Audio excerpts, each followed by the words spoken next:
Hello everyone, back in today's second video. We're doing the Gaz of his March 2020 month-end forecast for today's second video. A little bit unexpected, this one. The seasonal CFS model has just updated this morning. It hadn't been updated since last week, but they've just updated it in the past hour. So I thought we would get this one in the bag for you nice and early. So that's what we're going to do for this same video. And then the week's 10-day video update, all of the usual features, comes up later on this afternoon. We've just released the ECMWF 30-day look ahead, so that's a bit of a March look ahead as well. But this is the official Gaz Weather's March forecast. So I'll get on that for you very shortly. So just say that later on we will have your regular week's 10-day video update, and the ECMWF 30-day look ahead has been released. We're going to begin by reviewing the February forecast. Then we'll have a look at the data for March. There'll be a little sneak peek at the end for April.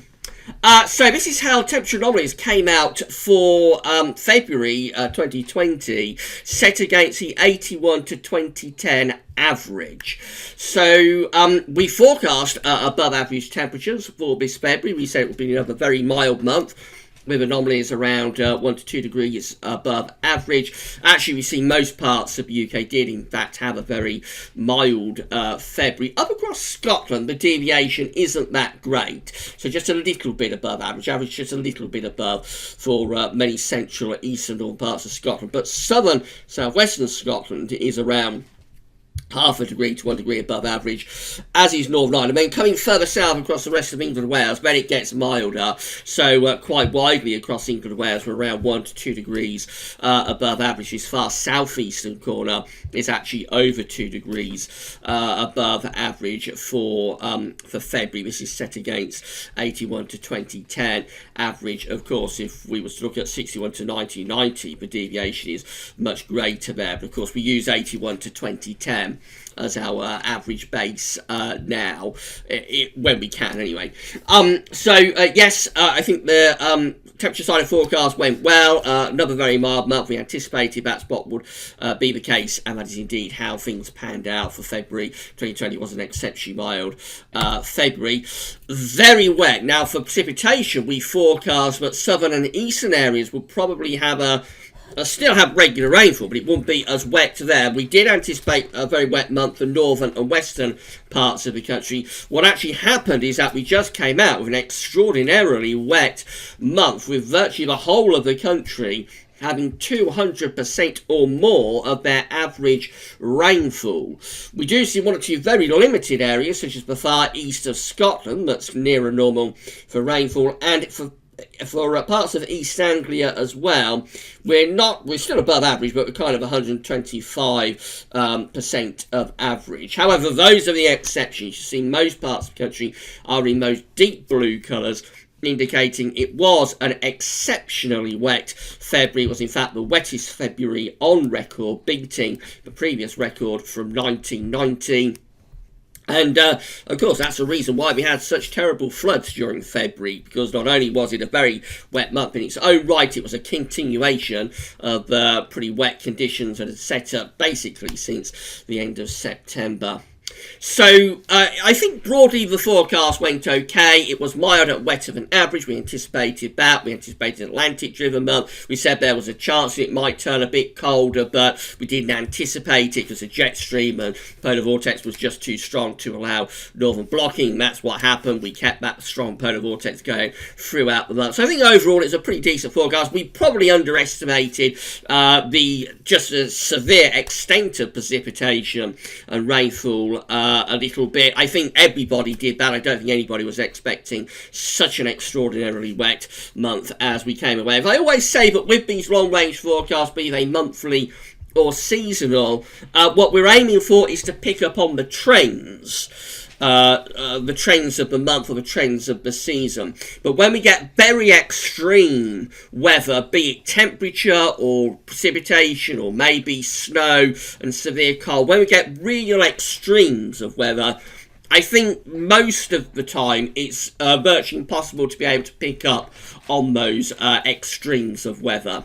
So if we get the trend right, then we're along the right lines, but of course we can get an extreme version of those trends, and that's what happened with this February. So I think broadly the forecast went okay, but the very extreme nature of the month in terms of rainfall, again, we didn't pick up on how extreme it would be, and I don't think many forecasters did. So overall, I'm quite happy with the way that the February forecast panned out. Right, let's move on to March then. So this is how the CFS-V2 700 millibar height anomaly is looking for March. On the face of it, it should be a drier month because we see that we have above average height sitting over and to the east and south of the country, with below average heights tending to be out to the northwest, up towards Greenland and Iceland. That sends the jet stream a bit further northwards.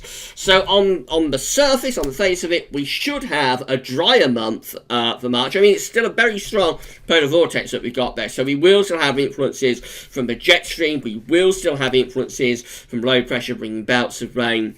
But overall, the ridge should, particularly the southern eastern areas, be able to fend off the low pressure at times, you would think, through this month.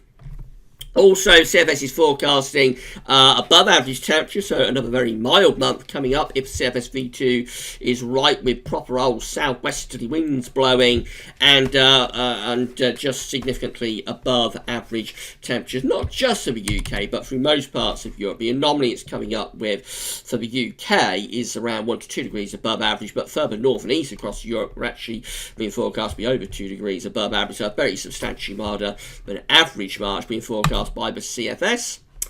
And so that's gone wrong, so I'm just going to flip back, and we've got the temperature anomalies up there, so I'll just flip back and we'll go to the precipitation anomaly. Sorry about that. There we go. There's the March 2020 precipitation anomaly, and that is coming out, you'll notice it's coming out actually quite dry really through many parts of Europe. It is still wetter than average in the extreme northwest, so for northwest Scotland, for Norway, far north Scandinavia, it's wetter than average there. That's because the jet stream is being pushed north, and we've still got these areas of low pressure coming in with that jet stream. But through most areas, including much of England and Wales and many parts of Europe, we've got this ridge dominating, bringing excuse me, drier than average conditions to many central and western parts of Europe. So it's certainly a significantly drier month away from western Scotland, and a very mild month if the CFS is correct. Let's see how that compares to the Beijing Climate Centre. And this is what the Beijing Climate Centre 500 millibar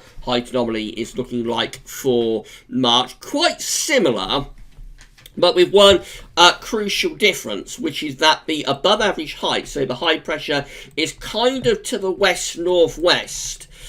Still lots of low pressure across Greenland and within the northern latitudes, so still a strong polar vortex, but a more anticyclonic month. The difference is in the position of the high pressure, sort of to the west-northwest of the UK and Ireland. So again, this implies that it should be a drier March, but this is colder compared to what the CFS is showing. This will bring the winds in from the north, possibly even from the northeast at times. So it is a drier, more anticyclonic, more high-pressure dominated March as well. They're both in agreement about that, but because of the slight difference in the position of the ridge, it means that we actually come away with a rather cooler month. We see this on the temperature anomaly. There it is.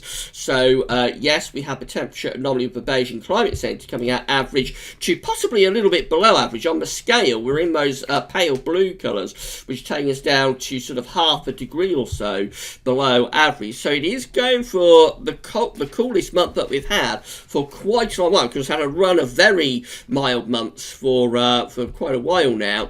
So this is probably, if this is right, this is going to be our coolest month maybe since November, or even before that. Coolest to average, of course, I mean. So slightly below average temperatures being forecast by the Beijing Climate Centre for March, but also drier than average. So they're both in agreement with this. The CFS and Beijing Climate Centre are both in agreement that we have a substantially drier month than we've had for some time. but the Beijing Climate Centre is cooler than the CFS because of the position of the high pressure to our northwest. Now, I'm not terribly confident about these predictions, I have to say, from either the CFS or the Beijing Climate Centre. So I think they could be going a little bit over the top with the high pressure signals. So I think this March may come out more unsettled than these models are showing, especially the first half of the month. Maybe the second half of the month will have more of an anticyclonic signal. But I think the first half of the month, up to mid-month, maybe a little bit beyond mid-month, is likely to be quite unsettled still.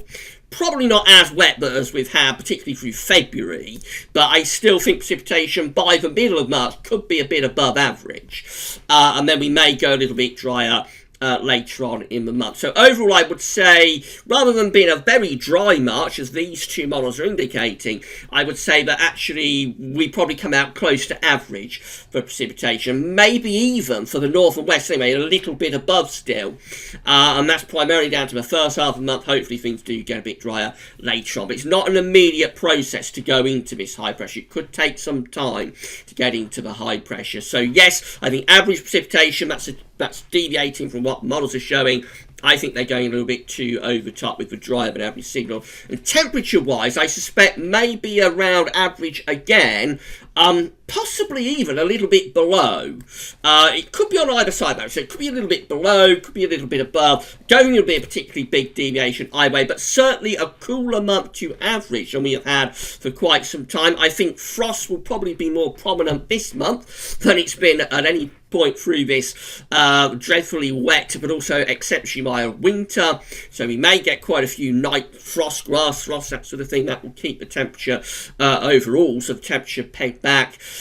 Maybe a little bit of snow at times as well. Certainly wouldn't rule that out, particularly for the earlier part of the month. We could get some sort of easterly late in the month if the polar vortex of a jet stream eases off the gas enough, but I think we probably still have too strong a polar vortex to allow a Scandinavian high to really get going. But some of the shorter range output is already flirting with the idea of the Scandinavian high trying to build next week. So overall, I think a relatively coolish month, and we'll certainly notice the difference compared to January and February.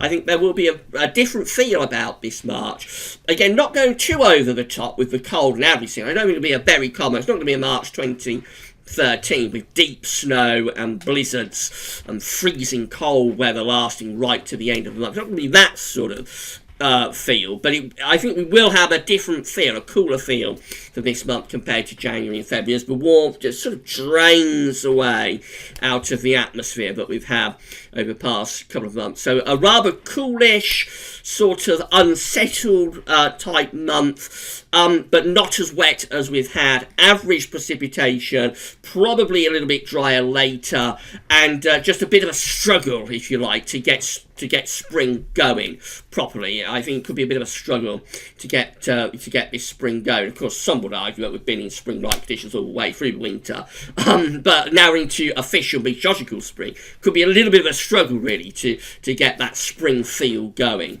a lot of the time.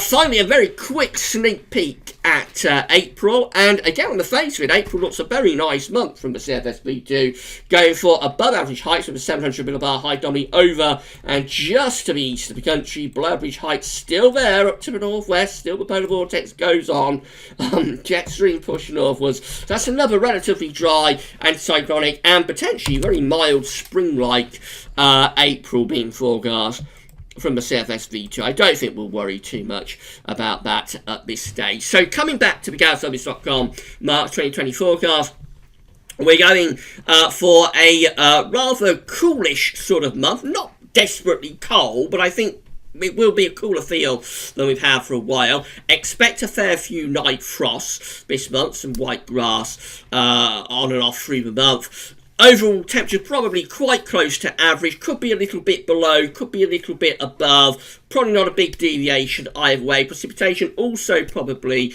quite close to average for southern and eastern areas, but maybe still wetter than average in the north and the west, and particularly the northwestern part of Scotland, and just a bit of a struggle to get spring properly going, although I expect there will be at least one very mild spell maybe later on in the month.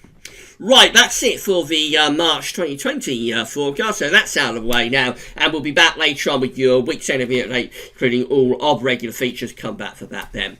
That's all for now though, and thanks for watching.